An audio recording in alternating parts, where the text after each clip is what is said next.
একজনের বউ, তার আবার আরেক বিয়ে হয় কেমন করে? কিংবা কোনো স্বামী নিশ্চয়ই তার বউকে আরেকটি বিয়ে দিবে না? বউ ও বিয়ে নিয়ে এমন সব জটিল প্রশ্নের জবাব মিলবে ছোট পর্দার জনপ্রিয় জুটি ইয়াশ রোহান ও তটিনীর মাধ্যমে। রোজার ঈদের জন্য বউয়ের বিয়ে নামের বিশেষ নাটকটি নির্মাণ করেছেন জনপ্রিয় নির্মাতা রুবেল হাসান। সিএমভির ব্যানারে নির্মিত নাটকটির গল্প লিখেছেন কামরুন নাহার দীপা, আর সেটির চিত্রনাট্য তৈরি করেছেন মেজবাউদ্দিন সুমন। কামরুল ইসলাম শুভর সিনেমাটোগ্রাফিতে সম্প্রতি নাটকটির শুটিং শেষ হয়ে এখন রয়েছে সম্পাদনার টেবিলে, যাতে উঠে আসবে মফস্বল শহরের পাশাপাশি দুই বাড়ির পারিবারিক বিবাদ, বন্ধন ও প্রেমের গল্প।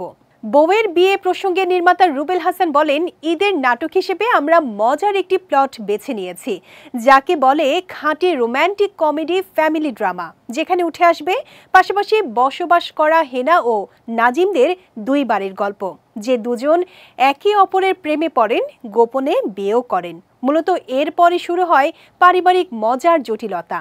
হেনা চরিত্রে তটিনী আর নাজিম চরিত্রে ইয়াশ রোহান অভিনয় করেছেন। প্রযোজক এসকে শাহিদ আলী পাপ্পু জানান, এই ঈদে সিএমভির ব্যানারে প্রকাশ পাচ্ছে অন্তত 20টি বিশেষ নাটক, যা চাঁদ রাত থেকে ক্রমশ মুক্তি পাবে সিএমভির ইউটিউব চ্যানেলে।